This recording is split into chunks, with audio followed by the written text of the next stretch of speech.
Morning tree lovers everywhere. Thanks for looking in on the Eco Geeko channel here on location in Japan. It's a great time and place to be looking at the ginkgo tree.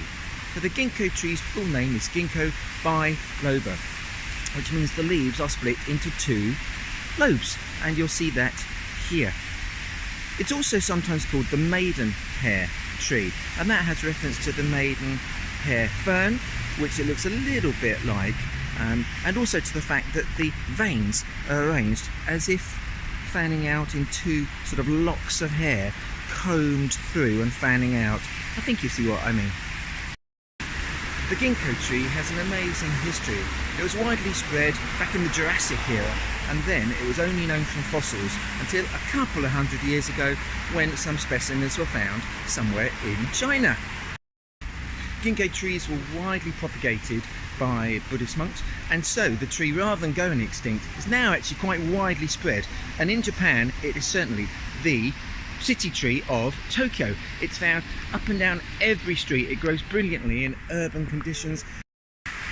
In winter, the ginkgo has really curious little stubby buds, and as spring comes, those little stubby buds break out into a cluster of leaves.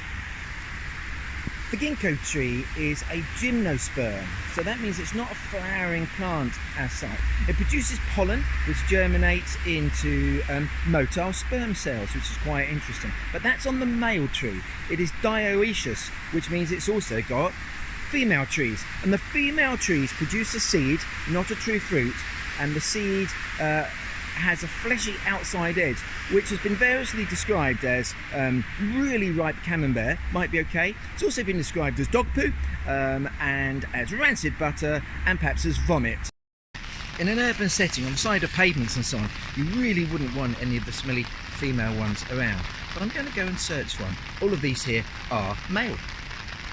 So here is a female ginkgo tree, and on branches you can just about see the small cherry-like structures. That's it for the ginkgo tree. I hope you're able to find one. They're a fascinating tree. They do grow in Britain, but you're more likely to find them obviously in the botanical gardens, maybe on a golf course, maybe in a local park, from time to time in individual gardens. But once you see that leaf, it's absolutely unmistakable. And if you should find one of the female ones, just give it a little smell.